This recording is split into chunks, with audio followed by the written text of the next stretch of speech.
Legends and Fleece Main line available in turn number 2. So I think it's going to be a rough road ahead here for Colin. It's not impossible, just a little improbable. As both players take a look at their opening hands, let's not forget, after the first game, we'll come back to the booth. We'll do our first of 3 trivia questions this morning, as usual. The first one will be for 3 months. And we'll announce the winner at the conclusion of our quarterfinal round. That's correct. Quarterfinals, not semifinals here. We've got to do all 3 elimination rounds this morning. Yeah, so you're right. So we have Chilbert on the play here. This is the 4-5 matchup. And he's starting off on Boros Guildgate. So we're just going to trade some tap lands. This is, like I said, if he has an Ash Zealot, it gets about 2, it's worth about 2 damage in this matchup. After that's probably going to run into Fleece Main Lion or we have even Voice. Even like, Voice. I think Voice would block. be interesting in chump blocking, yeah. There's a Mutavault and just going to pass the turn back. Will Chilbert. So representing a card like Lightning Strike or Magma Jet at this point. We'll see if Blackmor has something to put on his second turn because he is the aggressor in this matchup. Let's not forget. There's an experiment one to get started. And Chilbert with a lot of lands right now. You see in his hand he has 3 more mountains along with another Mutavault. He actually only has 2 burn spells. It's War Leader's Helix and Searing Blood. So yeah, and a draw of Temple Garden, or Sacred Foundry. That's his 7th land for the game. Wow. Well, there's Searing Blood to take care of Experiment One, so that's actually a pretty good turn there. Kills a creature and does deal 3 damage. Now, Searing Blood can be pretty good in this matchup. Sometimes it'll be poor because of some of the cards it lines up against, but if he's able to kill a creature early with that, things are looking good. The thing that's tough here for Chilbert is that on the second turn he played a Mutavault and he had nothing to do with that mana, no Magma Jet or Lightning Strike. Yeah, and there's even some incidental hate here for Chilbert. If you look at, Soldier of the Pantheon, first of all, it's a pretty good clock against Chilbert. The guy will probably get in for 6, maybe even 8 damage. On top of that, Chilbert plays cards like War Leader's Helix. These are cards that actually Blackmor will gain life when he plays. Yeah. There is a Bramaz. This is probably the hardest card for Chilbert to beat. Now, War Leader's Helix is a card, and that can actually kill that. And you do mention the fact that Soldier does get to gain a life off of that, so long as Blackmor does remember the trigger. But Bramaz is actually going to bite the dust here, so that's a win there for Chilbert because he has to have Helix on that turn. Right, he has to have Helix on that turn. On any turn it will kill Bramaz, but otherwise there'll be cats left over. So Chilbert's keeping Blackmor's board in check. However, that's not really the goal in this matchup. Chilbert needs to be making forward progress on the life total, and if he's spending all his time burning creatures, then eventually cards just like this Soldier of the Pantheon will end up swinging for, 6, 8, 10 damage. A couple copies of Experiment 1. A Temple Garden going to come into play tapped, and across comes a Soldier of the Pantheon. Going to knock Chilbert down to his original 20. However, Blackmor has a beautiful board position, and he's holding an Advent of the Worm in his hand to evolve those Experiment 1s and put on the battlefield actually a creature that Chilbert is really going to have some serious difficulty beating, as here come the copies of Mutavault into the red zone. Yeah, and I think the advantage for Blackmor here is that, he's at 13 right now, entering his 5th turn. And though Chilbert has an army of Mutavaults, and they're pretty strong right now, once Blackmor starts getting his, aggressive draws going here, this is like a 2-turn, 3, maybe 2-turn clock. Yeah, the green-white deck can close out really quickly. Blackmor just drew a Soldier of the Pantheon this turn, so if he does have the necessary mana to cast both that and Advent of the Worm, it's a pretty scary turn. And he's just going to cast Advent right now before damage is dealt, so Evolve Trigger is going to happen. It's going to be an attack here for 6, and Chilbert's going to go down to 14. Yeah, it looks like Blackmor has double Advent to the Worm, so we're going to see another 5/5 trample next turn. Remember, that swings for 6. The next one is for 11, 12, only 13, so it's not lethal. Chilbert will be at 1. So he has probably 2 turns to fire out off a lethal salvo of burn, but it looks like right now the only salvo he has is more lands. He has 4 remaining in his hand. Yeah, the only spell that he actually has is a copy of Lightning Strike. Mutavault's a powerful card, don't get me wrong, but it's not that good. It does not take down Advent of the Worm. Yeah, I talked about this yesterday when we were watching Chilbert playing, that he really is, a combo deck of the style that he needs to resolve 7 spells from the course of the game. He's only 2 in right now, and the Mutavaults are helping, but I would say he's not at that threshold yet. Blackmor, no interest in blocking one of those Mutavaults, so he's going to go down to 9. He'll untap all of his creatures. He'll be taking a draw here in just a moment. Not sure exactly what he picked up, but it did look like a spell. And Blackmor has an interesting decision this turn. If he swings the team, he can put Chilbert down to 1. However, because 1's not 0, I imagine we'll only see a partial attack on Blackmor's side.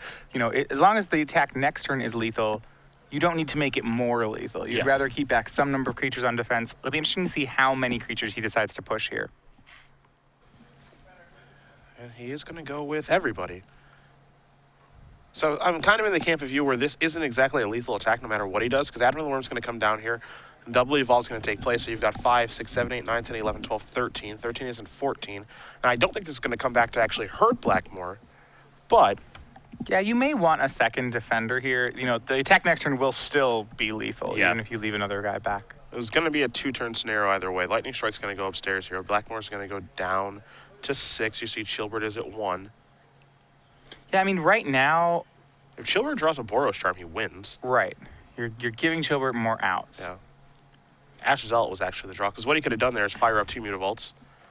One will get through, and then Boros Charm, Yeah. Well, actually, it's not lethal that's because true. the Soldier of the Pantheon. Yeah, that's true, actually.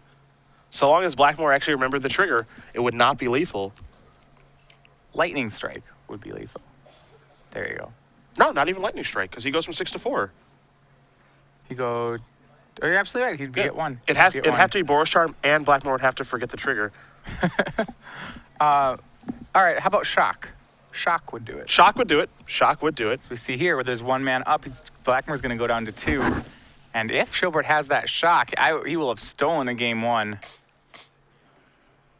It's unfortunate for him because the card that he does have in his hand is an Ash Zealot, which is much too late to the party.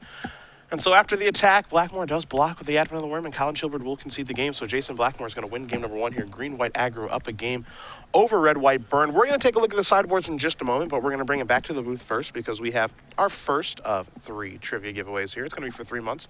Do you want to do the rules, or should I do the rules? I'll go ahead with the rules of the game. The rules of the game, if you haven't watched us before, is that we will be giving away 3 months, then 6 months, then a year's worth of Star City Premium in the top 8, top 4, and finals of both our Standard and Legacy Open. As we're in our Standard Open, that means we're giving that away right now. Cedric will be asking you a question, and you have to tweet the correct answer with the hashtag SCG Premium. You see it at the bottom of your screen.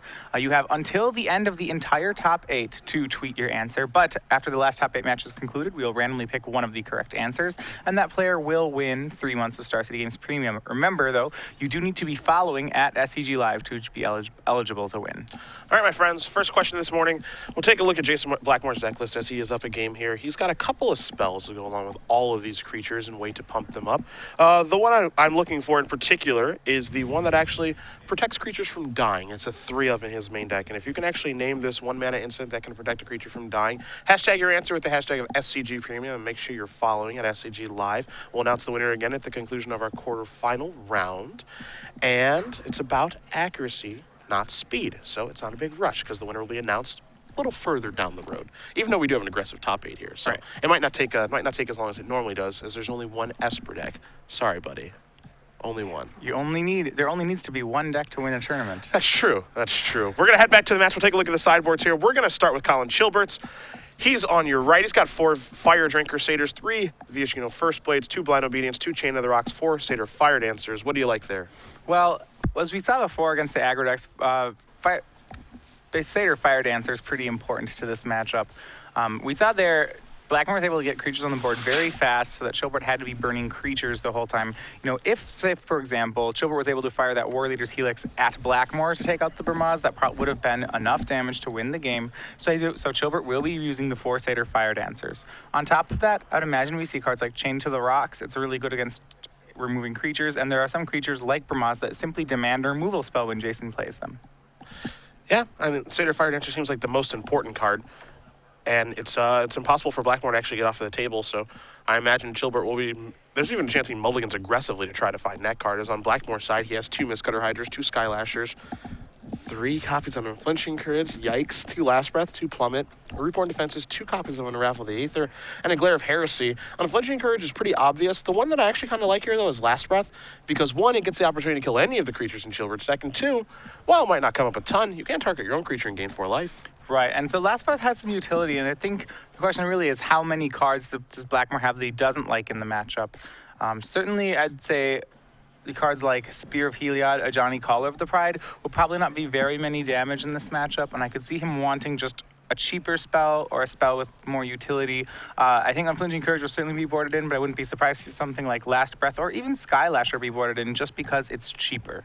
Yeah, oftentimes, you know, Advent of the Worm is a card that's a little bit interesting in this matchup because It's a little slow, but at the same time, it closes the game out so fast. It doesn't die to War Leader's Helix. It's very hard to Chain of the Rocks because it is an instant. You almost want to cut that card because you want something cheaper, but you also kind of want to leave it in because it is so good at closing out games, and it's so good against this deck.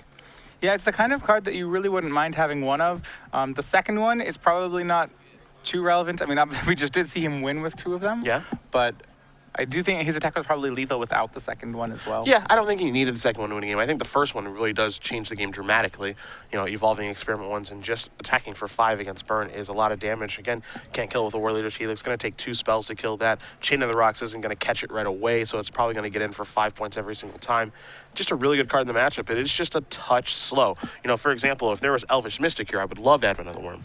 Right, I think it's the kind of thing that you might want to cut down to 3 of or 2 of, just so that you don't draw double Advents. But that said, having 1 in your hand is a nice inclusion. Chilbert's going to be on the play. He's going to show a hand of a lot of lands. Oh, wow. Well, it has a Boros Charm in it. I would keep it. It's a 1/5 of the way there. Well, you see, if you have 6 lands, chances are you won't draw another one. That's how that works, right? Yes, absolutely. Yeah, I mean, it's really unlikely that you would draw any more lands. You have almost all of them in your hand. That's an easy keep. It's going to send it back. We'll see if Blackmor has any interest in keeping his hand. Of course, if we do have any other match results for you guys or updates to those matches, we will let you guys know as soon as we do know. Of course, we have our backup match here, Sandro Bernabe playing Gabriel Kosagiomi. That's Black-White Midrange versus Esper. You've got Michael Edgar and Nicholas Schoolcraft in the Mono Black Devotion Mirror. And then Aaron Barrett with his Niagara deck playing against Robert Rivero with Red-White Burn, the other Burn player, with another tough draw here in the quarterfinals. Yeah, I see Blackmor keeping his hand. It looks like his hand is also a little land heavy, but it does have 4 lands and an Advent of the Worm in it. So even though it's land heavy, it's going to be able to make great use of the resources as long as he has creatures to work his way up to Advent of the Worm in the early game. But I do think that right now the pressure is on Chilbert to see whether or not he can find one of those Satyr Fire Dancers in the matchup. Yeah, I think he honestly has to. I think he has the mulligan aggressively for that card because it is so good in the matchup. It's also a card that does a pretty nice job of undoing a mulligan because it does get to go upstairs and kill creatures as well. So I think it's easily his most important card after sideboard. And while the burn deck doesn't mulligan great, I think it's a card that can actually undo a mulligan in this situation. So let's see if he can find one. He's taking his time drawing those 6 cards. Let's see if he can find a Fire Dancer. I think he's happy. There's a mountain past the turn back over to Blackmor, who takes a draw. You did mention he's got a lot of lands in his hand. He also has an Unflinching Courage, too. Okay, so the Blackmor does not have very many spells, but the ones he has are very important.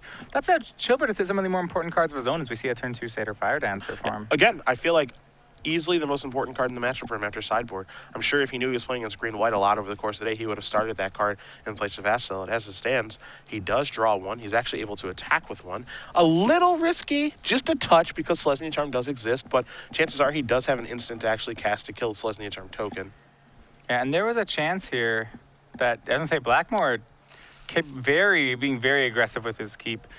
He's turn 3 Spear of Heliod. So I think it's just Advent of the Worm and Unflinching Courage. He kept his hand just on the strength of those 2 cards. Well, those 2 cards are pretty gosh darn good in the matchup. So Magma Jet's going to resolve. Blackmore's going to go down to 17. Chilbert does a little scry action. You see a Temple of Triumph picked up first draw step. In for 1. It's going to put Blackmor down to 16.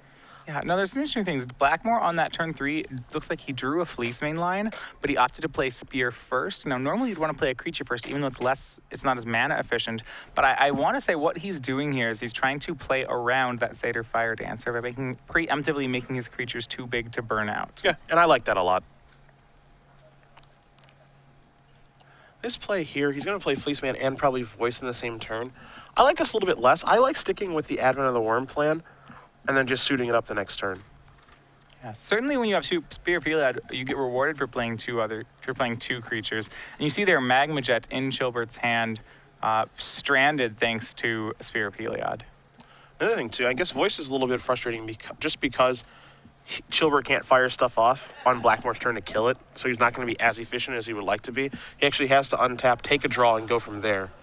Now, if he picked up a Chain of the Rocks, that would be a big deal to get that Voice Resurgence out of the way. But now he has to go Boros Charming instead, fire that off, take care of the Fleece main line. Again, he has to do all these things on his main phase because Voice Resurgence text would give Blackmor an Elemental token, which is a nightmare for Chilbert. Yeah, in the case of Fleece main line, Chilbert can't actually let that creature become monstrous either.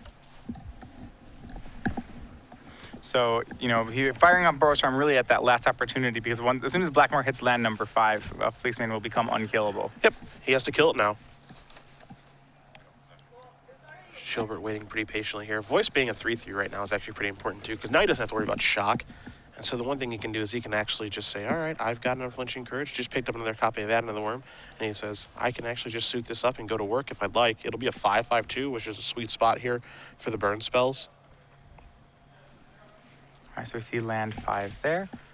Chilbert has taken Blackmor down to 12. He's still kept his life total at 20, so things are good for him right now. We do see a pair of Advent of the Worms in Blackmor's hand, though. So once the beats start coming in, they're going to be coming in quite heavily, quite hard. So we have a swing for 3 here. Yeah, swing down tap, make a 6/6 Trampler for 4. Yeah, I think he's being a little... I think he could be more aggressive. I don't want to give Blackmor any time. Like, even if I suit that Voice Resurgence up with an Unflinching Courage, hit him for 5, gain my 5, then my creature gets chained to the rocks, I think I'm still okay with that. Just because gaining 5 is basically, you know, removing 2 cards from Chilbert's hand. Well, and I like that because it's, even if he can deal with Voice of Resurgence, it's unlikely he has removal for Voice of Resurgence and 2 Worm tokens. So that life gain just buys enough time for your Worms to swing. Chilbert plays his 4th land. So we'll see what he can find on this turn. Going to be an interesting one. He's taking a look at his hand. He does have Chain of the Rocks. He probably wants to take care of Voice. But Chain of the Rocks is really kind of working overtime in this matchup because there are a lot of things he wants to kill. Right, and he is going to take care of Voice, it looks like now. This is going to open him up to that Unflinching Courage on the Worm token. Which may have been the plan all along, honestly. Yeah, I mean, that's a 1-2 punch that's going to be pretty difficult for Chilbert to deal with. I don't think he can in his hand. See, the Worm made an end step here. We'll see whether or not Blackmor decides to make a second Worm or to go ahead and enchant that Worm. Suit it up. Suit it up. I mean, you have to think, what, an 8/8 trample lifelink is pretty good in this matchup. Yeah. I mean, it's easy for me to say because I can see both players' hands, but suit it up. Fleece main line the draw here, too. He can play 2 spells in 1 turn. It would be so hard for me not to just suit that thing up, play Fleece main line, and move forward. Yeah, unless I'm misreading his hand, he doesn't have Unflinching Courage, which I'm pretty sure he does have. Yeah, the one thing you could do is you could try to wait and monster the Fleece main and suit that up, but that's too much mana and too much time. So right now he's going to swing with the 6/6 Worm and not give it Unflinching Courage. I mean, it's realistic that he could die. Yes. That's the thing. Like, if he dies with Unflinching Courage in his hand, it's not the best spot to be in. Yeah, we have an end-step Magma Jet, dealing 2 to Fleece main line. I don't think he has the shock to finish it off. But it is free. Yeah, 2 cards going to go to the bottom here. And there is the shock, actually. I stand corrected. He does have the shock to finish it off. Yeah, and we see now Blackmor down to 8. This is becoming a real concern that he may not get to untap with that Worm, and he may not get to give a lifelink. Yeah, I mean, can you imagine what kind of game we're looking at here? It's like a disaster if he just dies this turn and he's had Unflinching Courage in his hand the entire game. Because Unflinching Courage, I feel like at this point, he's kind of overvaluing. Like, it's obviously very, very potent in the matchup, but it can be looked at as like 3 mana gain 5 or 3 mana gain 7, and that's it. Yeah, I think Blackmor is going to be okay. You see there's 5 points of burn in Chilbert's hand, but that's not 6. Yep. So if he goes for Unflinching Courage this turn, Chilbert will not have an answer for it, and that should be enough to close things out for Blackmor. Not to mention that he has 12 power worth of trampling creatures.